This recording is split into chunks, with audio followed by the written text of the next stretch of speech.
Well, everyone, the Samsung Galaxy S22 was one of those iPhones that came out a couple of years ago, and it's crazy to me that the S22 is already turning 3 years old. I feel like this phone just came out yesterday, and it is pretty crazy because this phone still holds up fairly well in some ways, but in other ways, maybe not the best. But we'll take a look at this throughout this whole entire video. First things first though, if you do want to pick up the Samsung Galaxy S22 or some other phones that I would recommend buying this year, links will be down in the description below. You can get them from there and you can help support the channel at the exact same time. Now, starting off with the outside of the Samsung Galaxy S22, on the front side, you're getting a 6.1-inch dynamic AMOLED display. Now, this panel in and of itself is still actually a pretty decent panel. It's, has very little bezel on it. It has a, hole punch display, obviously, like most panels would. You're getting a 120 Hz display here, which is really nice. Fingerprint sensor in the display. It's also 1300 nits of brightness. Now, most phones nowadays are giving you brighter panels, but still, this thing's not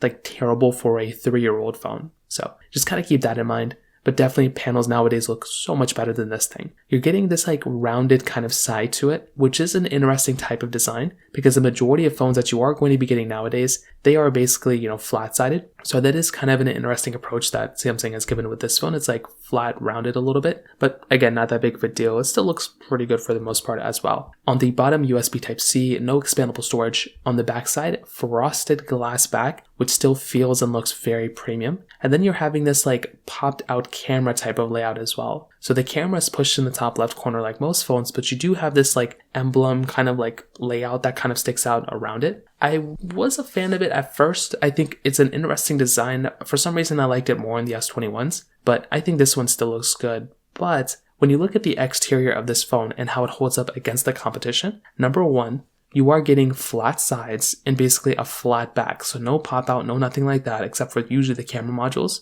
So that is kind of the main difference you're going to be experiencing from the exterior hardware wise, like the body wise, from going from like a Galaxy S22 to the S24. The only other thing I can even kind of think about, majority of phones nowadays are giving you at least 2000 nits of brightness. It may not seem like that big of a difference, but I will tell you, going from like 1300 nits to 2000 nits can be a pretty big difference. So this in and of itself, I would say, I think is a really, really big deal in and of itself. So I think the Galaxy S22 still looks pretty good. It does not look like a terrible phone or anything like that, but you're still getting really good things like IP certification and reverse wireless charging. Things like that are very nice to have. IP certification is a given, but reverse wireless charging is a really nice feature, and you are getting that inside of this phone too. Now, in terms of the price tag situation, the Samsung Galaxy S22, I think this is the main reason why people think about this phone because of the price tag. This phone is basically costing like less than $200 in a lot of places, but I would probably consider it maybe like around a $200 phone. That is a very cheap price to pay for a phone of this caliber. Because hardware-wise, like I said, on the exterior, there wasn't really that much to complain about here, and there isn't really big differences between this and the S24, at least from the outside. There are some other things we'll get into in a second, but when you look at that price tag, sub $200, very, very impressive. Kind of shocking that it is at that level. So I think it's a very, very, interesting kind of layout that the price tag is kind of giving you because it used to cost like, almost $800, $900. And the fact that it's gone down in value so much is very, very impressive to me, which may be a good thing or a bad thing depending on which way you're looking at it. So from that side too, that kind of covers it up there. Now from the camera layout side, you're basically going to be going through and getting a triple camera setup on the back side and a single camera on the front, 50 megapixel wide, 10 megapixel telephoto, and then a 12 megapixel ultra wide camera on the back side, and then a 10 megapixel wide angle camera on the front. Now, once again, here's the thing I would tell you about the camera layout on this phone. Number one, you're getting 4K at 60 on the front and the back, and you can film an 8K video on the back of this particular phone. I will say the majority of things you can kind of complain about here with this type of phone, the camera layout and the camera quality of this phone is still very good. This is a very, very good quality phone in terms of the camera, and I think that's a really nice thing going on for this type of device. It doesn't feel like a super cheap camera. It doesn't feel like it's an outdated lens or anything like that. It still feels like a very, very expensive phone for the most part, and that camera quality is still very nice.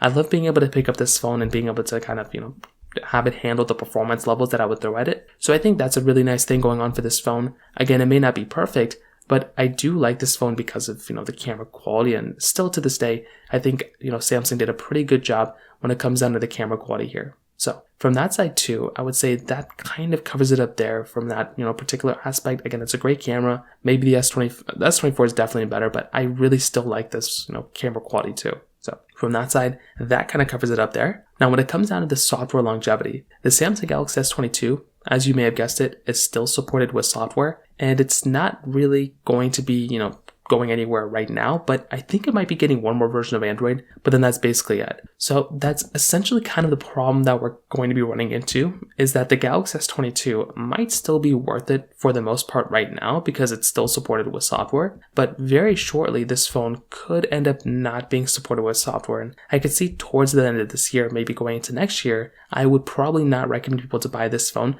from a software performance perspective because this phone will just not be getting any more software updates. I think Samsung said this thing's getting like 4 versions of Android or something like that. So we're still here for the most part, like we're still supported with software. But once again, if you're going to go through and get this type of phone, you might be experiencing that it may not be lasting as long as you'd probably want it to be. So that right there is just another one of those like small things to think about. Again, not the biggest deal in the world like I mentioned before, but that would be another situation you might run into. When it comes down to the battery life, this is one area a lot of people were complaining about. This phone is giving you a 3700 milliamp battery. Now, here's the thing with this phone, right? I thought this phone, when it first came out, was a decent performing device, but nowadays, definitely it's not going to be giving you that great of an experience. The battery life of this phone definitely is a little bit lackluster, but it's not the biggest deal in the world, but that is just one thing you're going to be experiencing, is that the battery life really isn't going to be that great. So just kind of think about that, kind of keep that in mind as well. And finally, with the performance, this phone was giving you the first iteration of this next big change with,